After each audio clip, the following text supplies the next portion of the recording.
నమస్కారం. ముఖ్యంగా ఇది పెద్దవాళ్ళ కోసం చెబుతున్నాను. చిన్నవాళ్ళు కూడా దీన్ని గమనించగలరు. నళినీదళగత జలమతి తరళం తద్వజ్జీవితమతిశయ చపలం విద్ధి వ్యాధ్యభిమానగ్రస్తం లోకం శోకహతంచ సమస్తం అని చెప్తారు ద్వాదశమంజరిక స్తోత్రంలో. మోహముద్గరం దానిలో అనమాట.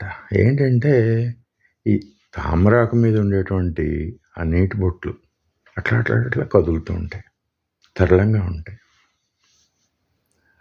అదేవిధంగా జీవితం కూడా, అంటే జీవనకాలం తెలియదు, ఎవరెప్పుడో ఏంటో అన్నట్టు ఉంటుంది. అస్సలు మనం ఊహించలేని పద్ధతిలో మనకి షాక్స్ కనపడుతూ ఉంటాయి. చిన్నవాళ్ళు సడన్గా వెళ్ళిపోవటం, పెద్దవాళ్ళు సహజంగా వెళ్ళిపోవటం, యాక్సిడెంట్స్, రకరకాలన్నమాట. ఓకే, ఈ కాలం అనేటువంటి చాలా బలీయమైంది. అది కాక ముఖ్యంగా ఏంటంటే శరీరం అంటేనే మార్పులు వస్తూ ఉంటాయి దానిలో. అది శాశ్వతం కాదు. ఎవరికి ఎప్పుడు ఏమవుతుందో ఎవరు ఏమీ చెప్పలేరు. అది పరిస్థితి.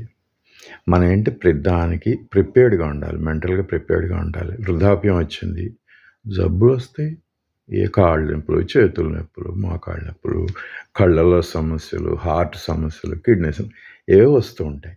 అయ్యో ఎందుకు వచ్చింది అని చెప్పి బాధపడటం కాదు. వీలైనంత వరకు మనం రాకుండా చూసుకోవాలి. చిన్నవాళ్ళు వాయిదా పడేట్టుగా చూసుకోవాలి. లైఫ్ స్టైల్ జాగ్రత్తగా ఎర్లీగానే ఇంటర్వ్యూన్ చేసుకుని జాగ్రత్తలు పట్టడం ద్వారా. పెద్దవాళ్ళు ఏంటంటే ఏదైనా సమస్య వచ్చింది, ఏం చేస్తాం? ఎందుకు వచ్చింది బాధపడితే లాభం లేదు కదా. కావాల్సిన మందులో వాడుకోవటం అంతే. సుఖంగా ఆనందమయంగా జీవిస్తే సగం జబ్బులు పోతాయి. సంతోషం సగం బలం అని చెబుతారు కదా. Everyone should be happy. ప్రతి వాళ్ళు ఆనందంగా ఉండాలి. అది సూత్రంగా పెట్టుకుంటే మన ఆయు ప్రమాణం పెరుగుతుంది, ఆరోగ్యం క్వాలిటీ కూడా ఇంప్రూవ్ అవుతుంది.